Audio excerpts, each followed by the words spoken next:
আসসালামু আলাইকুম, welcome my another blog. I am Abby Siddique. অবশেষে আমরা আবুধাবির এয়ারপোর্টে সামারকান্দ উজবেকিস্তানের উদ্দেশ্যে রওনা দেওয়ার জন্য ইমিগ্রেশন শেষে বোর্ডিং পাস করে ওয়েটিং রুমে অপেক্ষা করতেছি। অবশেষে ওয়েটিংয়ের পর আমরা উজবেকিস্তানের সামারকান্দ এয়ারপোর্টের উদ্দেশ্যে রওনা দিব ইনশাআল্লাহ। আমাদের বোর্ডিং পাস শেষ, যার যার নিজ নিজ সিটে বসে পড়েছি। অবশেষে আমাদের বিমানটি টেক অফ করলো। এখন প্রায় 30,000 ফুট উপরে আছে বিমান। দীর্ঘ 4.5 ঘন্টার জার্নি শেষে আমরা অবশেষে উজবেকিস্তানের সামারকান্দ এয়ারপোর্টে এসে পৌঁছেছি। অনেক সুন্দর একটি এয়ারপোর্টের ইমিগ্রেশন শেষে আমরা বাহির হলাম। এখন আমাদের হচ্ছে সিম কিনা, তারপর ডলার চেঞ্জ করা। সবচেয়ে মজার বিষয় হচ্ছে আপনি যদি উজবেকিস্তানে এসে $1,000 চেঞ্জ করেন, আপনি বাংলাদেশের হিসাবে কারোর প্রতি বা কোটিপতি হয়ে যাবেন। অবশেষে আমরা ডলার চেঞ্জ করলাম, প্রায় 2 মিলিয়ন পেয়েছি আমরা উজবেকিস্তানি টাকায়।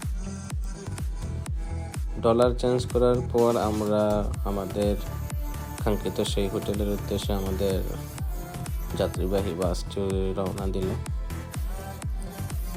অনেক সুন্দর শীততাপ একটা দেশ।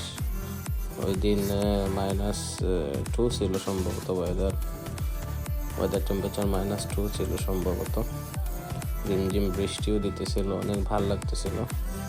কারণ আমরা গরমের দেশ থেকে গেছি, হঠাৎ ওই দেশের ওয়েদারের সাথে অ্যাডজাস্ট হতে আমাদের একটু সবারই প্রবলেম হয়েছিল।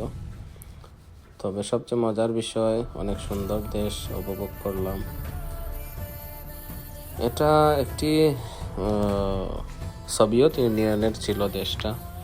যখন সোভিয়েত ইউনিয়নের কাছ থেকে ওরা স্বাধীনতা লাভ করে, তখন ওদের নিজের একটা স্বাধীন দেশ হয় উজবেকিস্তান। আমরা আছি উজবেকিস্তানের সামারকান্দ শহরে। তারপর আমাদের ট্যুর পাঞ্জাকান্তে যাবে, তাশকেন্তে যাবে, তাজিকিস্তানে। ইনশাআল্লাহ সব ভিউ আপনাদের দেখানোর চেষ্টা করব। অবশেষে আমরা চলে আসলাম উজবেকিস্তানের সামারকান্দ হোটেল রয়্যাল প্লেসে। রুম বুকিং শেষে আমরা খাবারের উদ্দেশ্যে রওনা দিলাম। ইনশাআল্লাহ উজবেকিস্তানের ট্র্যাডিশনাল ফুড সব কিছু নিয়ে নেক্সট ব্লগ আসবে। সঙ্গে থাকুন, লাইক এবং শেয়ার দিয়ে আমার পেজটি ফলো করুন ইনশাআল্লাহ।